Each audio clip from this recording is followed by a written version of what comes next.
నమస్తే, welcome to టీవీ49 news. Doctor B R Ambedkar Konaseema జిల్లా అమలాపురంలో భారీ పేలుడు కలకలం రేపింది. పట్నంలోని రావుల చెరువు ప్రాంతంలో ఇంట్లో పేలుడు దెబ్బకు ఇల్లు నేలమట్టమైంది. ఈ ఘటనలో 7గురు తీవ్రంగా గాయపడగా వెంటనే వారందరినీ స్థానికులు, పోలీసులు ఏరియా ఆసుపత్రికి తరలించారు. వీరిలో ఒకరి పరిస్థితి విషమంగా ఉండటంతో మెరుగైన వైద్యం నిమిత్తం కిమ్స్ ఆసుపత్రికి తరలించారు.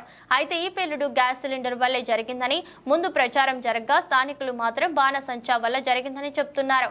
దీపావళి పండుగ కోసం జనావాసాల మధ్య రహస్యంగా బాణసంచా తయారు చేస్తుండగానే ఈ ఘటన జరిగిందని అనుమానాలు వ్యక్తమవుతున్నాయి. ప్రమాదం దెబ్బకు 2 అంతస్తుల భవనం భారీ శబ్దంతో కుప్పకూలిపోవడంతో స్థానికులు భయాందోళనకు గురయ్యారు. ప్రమాదానికి సంబంధించి సమాచారం అందిన వెంటనే ఘటనా స్థలానికి స్థానిక ఎమ్మెల్యే ఐతాబత్తుల ఆనందరావు, అమలాపురం పట్టణ పోలీసులు చేరుకుని సహాయ చర్యలు చేపట్టారు. క్షతగాత్రులను అంబులెన్స్ లో ఏరియా ఆసుపత్రికి తరలించారు.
ఓకే, ప్రమాదం జరిగింది.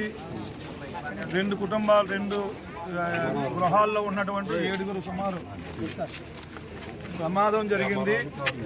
2 గృహాల్లో ఉన్నటువంటి సుమారు 7గురు తీవ్రంగా గాయపడ్డారు. అందులో 2-3 పరిస్థితి సీరియస్గానే ఉంది. మెరుగైన వైద్యానికి హుటాహుటిన వారందరినీ కూడా సమీపంలో ఉన్న కిమ్స్ హాస్పిటల్ తరలించాం. కలెక్టర్ గారు, ఆర్డీఓ గారు, నేను అందరూ కలిసి ఇవన్నీ డిస్కస్ చేసుకున్నాం. వాళ్ళకి మెరుగైన వైద్యం ఇస్తున్నాం. మిగిలిన వాళ్ళకి సంబంధించి ప్రభుత్వ ఆసుపత్రుల్లో ఈ వైద్యం జరుగుతుంది. అలాగే ఇక్కడ స్పాట్లో కూడా చూసాం ఏ వస్తువులు, ఏ గృహాలు, ఏ వ్యక్తులు ఇంకా గాయపడ్డారు అన్నది కూడా చూస్తున్నాం.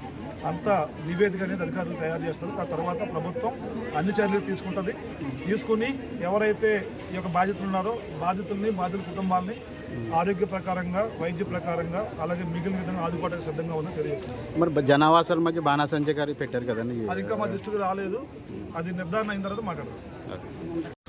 ఈరోజు మన అమలాపురం టౌన్ పోలీస్ స్టేషన్ లిమిట్స్లో ఉన్నటువంటి రావుల చెరువు అనే గ్రామంలో ఉదయం 9:45 ఒక బ్లాస్టింగ్ అయింది ఒక ఇంట్లో. ఆ బ్లాస్టింగ్కి ఆ ఇల్లు కుప్పకూలిపోయింది. మొత్తం స్లాబ్డ్ హౌస్, అది స్లాబ్డ్ హౌస్ మొత్తంగా కుప్పకూలిపోయింది. దానికి నైబరింగ్ హౌసెస్ కూడా డ్యామేజ్ అయినాయి. మొత్తం టోటల్గా 8 మంది గాయపడ్డారు. వాటిలో ఒక స్త్రీకి సీరియస్ ఇంజరీస్ అయినాయి. ఆవిడని కిమ్స్ హాస్పిటల్కి రిఫర్ చేయడం జరిగింది. ఈ టోటల్గా 8 మంది గాయపడ్డారు.